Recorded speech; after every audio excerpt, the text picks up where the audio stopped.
Hello! What's up mga beautiful people? It's me, Rico Mori, and welcome back to my channel. Ngayong araw pong ito ha mga meme, eto, nako, medyo marami-rami pa rin po ang nagtatanong sa atin tungkol po sa isang sangkap na pampaswerteng ito. Kung ano ba daw po ha mga meme ang dapat gawin dito para talagang maakit natin ng mga sinasabing mga kaswertihan. At saan daw po ba yung mga lugar na dapat po pinaglalagyan po nito. At yan po ang tatalakayin natin ngayon. Kasi ngayon po ibibida natin at i-share sa inyo ang 10 pinakamasuswerteng lugar po ha mga meme na dapat po ipaglagyan nyo po ng mga dahon ng laurel para talagang ma-enjoy po natin ang walang humpay na pagpasok ng mga sinasabing mga biyaya ng buhay. Kaya kung gusto nyo pong malaman ha mga meme ang mga sinasabing mga lugar na ito na dapat po ha mga meme paglagyan nyo po ng mga dahon ng laurel ay panoorin nyo lamang po ang video kong ito. Oh, siya go mga meme! Naku, panoorin nyo to. Exciting to ha mga meme. Ah?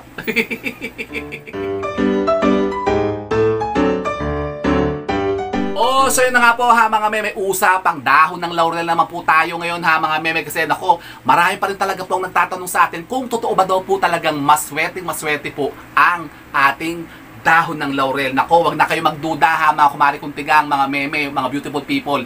Kasi alam nyo po ba ha mga meme, na dito po ako nag-umpisa ha mga meme. Alam nyo po ba ha mga meme, na mga first vlog ko po, ito pong mga dahon ng laurel po ang topic ko.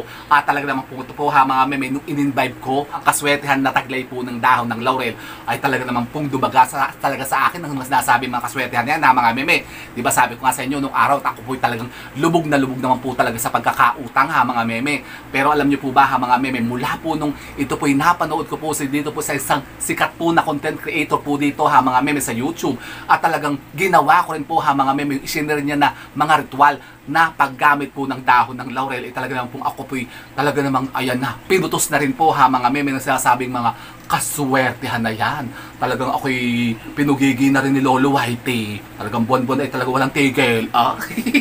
Ay, dapat na taon na ha mga meme. O ako nung ako nagsimula ha mga meme, 2019. O anong petsa na ngayon? 2019, 2020, 2021, 2022, 2020. Maglilimang taon na pala. Sa December po ha mga meme, 5 taon na po akong pinasuswerte po ng dahon ng laurel. Talaga ba? Opo ha mga meme, huwag na kayo magpatalaga-talaga ba yan? Kasi totoong-totoo po ang power ng dahon ng laurel. Opo ha mga beautiful people, at ngayon nga po ay isa-isain po natin ang mga sinasabing mga lugar o dapat po ipaglagyan natin ha mga meme ng mga dahon ng laurel. Ano-ano ba yung mga yan? So yun na nga po ha mga meme, wala na masyadong chikatalakis, umpisahan na natin ito. Meron po tayong lista mga meme na handa-handa po dito na mga lugar na dapat po ipaglagyan po natin ng dahon ng laurel. Ano-ano ba yung mga yan? Number 1 po ha mga meme, maglagay po kayo ng mga dahon ng laurel sa inyo pong mga main door.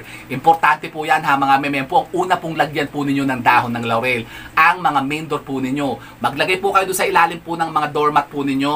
Doon sa main door po ha mga meme, pagpasok po ng mga pintuan po ninyo. Maaari din po kayo magsabit yan ha mga meme nung ating, naku, nasa na ba yung mga dahon ng laurel? Kasi tayo po ha mga meme, di ba, may isiner po noon na tayo po yung nagsasabit at nagbibitay po ha mga meme ng dahon ng laurel na nilagyan po ng bawang ha mga meme. Kasi yan po yung napakainam na pampaswerte na makahikayat ng mga sinasabing mga kaswertehan sa pera. Talaga ba? Opo ha mga meme. At mainam din po kung kayo po ha mga meme magdidikit po mismo ng mga dahon ng laurel doon po sa likod po ng mga pintuan po ninyo. May kaya kayo po yung mag-imbak po ng napakarami pong dahon ng laurel ha mga meme sa bahay po ninyo. At number 2 po ha mga meme na pinakamaswerteng lugar na dapat po meron kayong mga dahon ng laurel dyan sa bahay po ninyo ay ang inyong pong mga silid tulugan. Silid tulugan, opo ha mga meme, maglagay po kayo ng dahon ng laurel sa ilalim po ng mga higaan po ninyo, sa ilalim ng unan po ninyo o sa ilalim ng katre po ninyo ha mga meme. Yan, mainam po ha mga meme, yan po yung sulatan po ninyo ng pangalan po ninyo tsaka yung birthday po ninyo ha mga meme. Pwede din po kayo maglagay po ha mga meme, halimbawa ng mga iba pong pangalan ng mga miyembro ng pamilya po ninyo, halimbawa sa anak po ninyo, lagyan nyo po sila sa ilalim po ng mga higaan po nila ha mga meme ng dahon ng laurel. Isa-isa po bawat bed po nila ha mga meme, lagyan nyo na. Opo ha mga beautiful people, kasi yan po ha mga meme, magiging protection din natin habang tayo po ha mga meme natutulog sa gabi. Talaga ba? Opo mga meme. At ang pangatlo po ha mga meme, syempre dapat po hindi po ito nawawala ha mga meme sa ating mga bag. Yan. Kasi alam niyo po ba ha, mga beautiful people, na kapag kayo po yung naglagay po ng mga dahon ng laurel sa mga bag po ninyo, nako, halimbawa kayo po ha mga meme, lagi na lamang palayas-layas, lagi kayo nagtatravel ha mga beautiful people, kayo po ha mga meme, susundan lagi ng mga sinasabing mga kaswertihan na yan. At lalong-lalo na po ha mga beautiful people, kung kayo po ay may mga negosyo. Talaga ba? Opo mga beautiful people, kaya maglagay din po kayo ng mga dahon ng laurel sa mga bag po ninyo. So yun po ha mga meme ang ating pangatlo. At ang pang-apat naman po ha mga beautiful people, kung kayo po ay may mga sasakyan dyan, halimbawa kayo po may mga kotse, may mga jeep, may mga truck ha mga meme o mga motor, lagyan nyo po yan ng mga dahon ng laurel. Kayo po ha mga beautiful people ay magtali lamang po ng isang dahon ng laurel ng kapirasong ribbon na pula. Tapos yan po ay isabit po ninyo doon po sa mga harapan po ng mga kotse po ninyo o harapan po ng mga motor po ninyo. At yan po ha ay aakit din ng sinasabing mga kaswetihan at magiging protection nyo yan habang kayo po ay naglalakbay. Talaga ba? Opo ha mga meme, totoo po yan. At ang panglimang po ha mga meme, ito po yung lagi natin ginagawa. Kung halimbawa kayo po ha mga meme, yun na nga, nagtatrabaho, lagi kayong umaalis ng bahay, lagi kayong may mga tinatransaksyon, lagi kayong may mga pinupuntahan. Yan, maglagay po kayo ng mga dahon ng laurel sa mga sapatos po ninyo. Talaga ba? Saan? Kahit saan po, kahit sa kaliwa o sa kanan pong parte po ng sapatos po ninyo, lagyan nyo po yan ha mga beautiful people. Halimbawa kayo po ha ay mga nagbebenta o kayo po yung may mga trabaho na naglalakbay lagi kayong umaalis ng bahay. Dapat po kayo po maglagay po ng dahon ng laurel sa mga sapatos po ninyo para kayo po gabayan, para kayo po ay hindi mamalasin. Kasi ang mga dahon ng laurel sa sapatos ay aakit ng mga sinasabing kaswertihan sa mga kadil po ninyo o mga kausap ninyo araw-araw. Ganun pala. Opo ha mga beautiful people, gawin nyo yan. At ang pang-anim po ha mga beautiful people ay maglagay po kayo ng dahon ng laurel sa lalagyan po ninyo ng mga pera sa bahay po ninyo. Katulad po halimbawa ha mga beautiful people ng mga kahadihero nyo o yung mga bolts po ninyo. Halimbawa kayo po yung nagtatago ng pera dyan sa bahay nyo, naglagay kayo ng mga dahon ng laurel ha mga beautiful people, para sinasabing mga kaswertehan na yan ang magpapadami pa ng laman ng mga kaha po ninyo. Talaga ba? Opo ha mga beautiful people, gawin nyo po yan kasi totoo po yan. At ang isa pa po ha mga beautiful people, halimbawa kayo naman po ay mga nagbebenta o may mga businesses po kayo sa mga iba't ibang mga social media platform ha mga meme. Halimbawa kayo po ay mga nag-o-online selling o halimbawa kayo po ay mga vlogger, mga content creator, gumagawa po kayo ng mga videos ha mga beautiful people.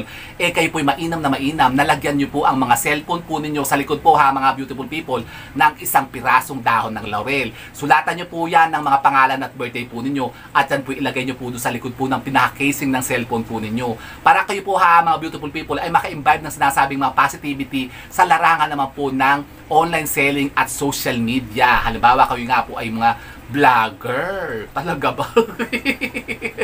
Para talaga kayo po ha mga meme pugigin ng mga followers at subscribers. Para kayo maraming revenues at mga views. Di ba? Gusto niyo yan? Ako gusto ko yan ha mga beautiful people. Kaya gawin niyo po yan kasi totoo po yan. At ang pangwalo po ha mga beautiful people, syempre importante po to. Nasa bahay po natin ito ha mga meme. Kapag ka nagtatago po kayo ng mga passbook po ninyo, halimbawa kayo po ha mga meme nagbabangko. Yan, ginagawa niyo po ba yan ha mga beautiful people? Nagsasave po ba kayo? Nako, Mario Joseph, mag-save po kayo sa bangko. Huwag niyo tatago lahat ng mga kwarta niyo dyan sa bahay niyo. Baka kayo malooban dyan, baka kayo maakat bahay, malalalos yan. Nako, lagyan nyo rin po ha mga beautiful people ang mga passbook po ng mga bangko ninyo. Ipitan nyo po siya ha mga beautiful people ng dahon ng laurel. O kahit po sa mismong likod lang po, di ba may plastic po yun, yung pinaka-jacket po ng passbook. Magsipit lamang po kayo ng mga dahon ng laurel dyan. Lagyan nyo siya ng pangalan ha mga beautiful people tsaka birthday po ninyo. Para ang talag po talaga niyan ha mga meme ay talagang sa inyo. So yun po ha mga beautiful people, gawin nyo yan kasi totoo po yan. At ang pangsyam po ha mga meme, kayo po'y maglagay din po ng mga dahon ng laurel sa ilalim po ng inyo pong mga hagdanan. Opo, halimbawa kayo po ha mga meme, maglagay lang po ng isang baso dyan. Lagyan nyo po yan ng bigas ha mga meme, o halimbawa munggo o asin ha mga beautiful people. Maglagay po kayo dyan ng isang baso po ng munggo, bigas o asin, tapos yan po ay lagyan nyo po ng isang pirasong bawang at 7 pirasong dahon ng laurel. At yan po, ano ba yan? Ano ba yun? Leche Ay, nalilistak ako So take 2 direct.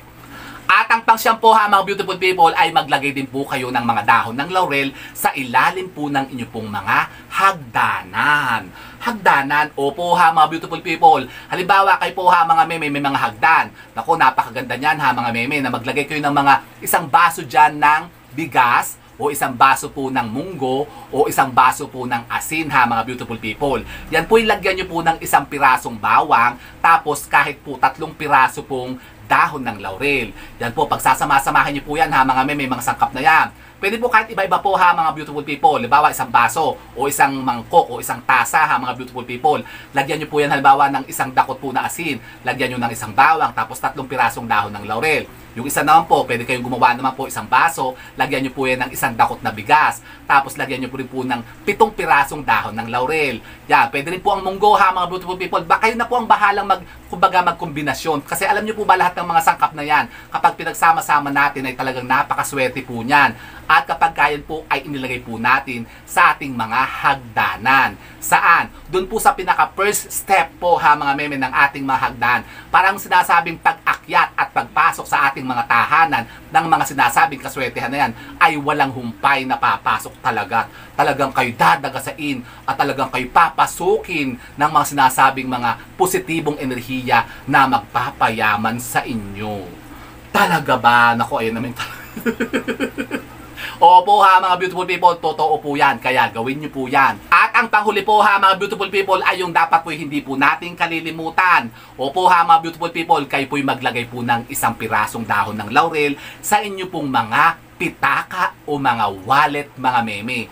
Para kayo po'y hindi na mauubusan kahit kailan ng pera. Talaga ba? Opo, para yung mga wallet po ninyo ay laging putos na putos ng laman, hindi kayo nauubusan. At yun nga, di ba sabi ko nga sa inyo, huwag nyong wawaniin na kayo po'y nasasaidan ng pera sa inyo pong mga pitaka o mga wallet kasi malas po yan. Ito po ang gawin po ninyo, kayo po'y kumuha po ng isang pirasong dahon ng laurel at yan po'y isiksik po ninyo kasama po ng mga pera po ninyo sa loob po ng pitaka nyo. At makikita nyo, nako, buong taon po ay hindi kayo mauubusan dyan ng pera, talaga kayo puputusin at dadagasin pa ng mas maraming kasama niya. Pera, kwarta ha mga meme. Talaga ba? Opo, totoo po yan ha mga beautiful people. Kaya gawin nyo po yan. Pero sabi nga ha mga beautiful people, ito na po mga sinasabing mga paniniwalang ito yung mga pawang gabay lamang naman po natin. Kung kayo naman po ha mga beautiful people ay hindi po naniniwala sa mga ganitong mga pamamaraan, disregard nyo lang po ito ha mga meme at huwag nyo na po itong subukan gawin. Kasi baka nga kayo naman susubukan nyo nga po ito pero kayo na puno-puno naman po ng pag-aalinlangan, pagdududa sa mga sarili po ninyo. Nako, baka ito po hindi rin po talaga tumalab sa inyo. Kasi ito po mga ganitong mga paniniwala at mga gawain na ganito ay marang po doon sa mga sinasabing talagang mga panatiko lamang po sa mga ganitong mga pamamaraan. Pero wala nang po mawawala sa atin ha mga beautiful people kung ito po ay ating susubukan. O di baga kasi malay nyo, ito na po ang makatulong sa atin. Para mas sinasabing mga minimit-himit nating yung mga kaswertihan ay talagang dumating na sa atin. Hindi baga, gusto nyo yan? Aba, ako'y gusto ko yan ha mga beautiful people. Kaya subukan nyo po ito, ang power po ng ating dahon ng laurel. Ah? Sus Maria Joseph. So yun po ha mga beautiful people, at kung kayo po'y makatanong at patungkol po din sa ating topic na ito, dito po sa ating dahon ng laurel, ay magtanong lang po kayo dyan ha mga beautiful people. Mag-iwan lang po kayo ng mga question nyo dyan sa ating comment box at kapag kayo pinabasa ko, sasagutin ko rin po yan dito. O di ba ga? So with that mga beautiful people, kung nagustuhan nyo po ang video kong ito, please like and subscribe to my Rico Mori official YouTube channel. O di ba ga? Bye mga meme!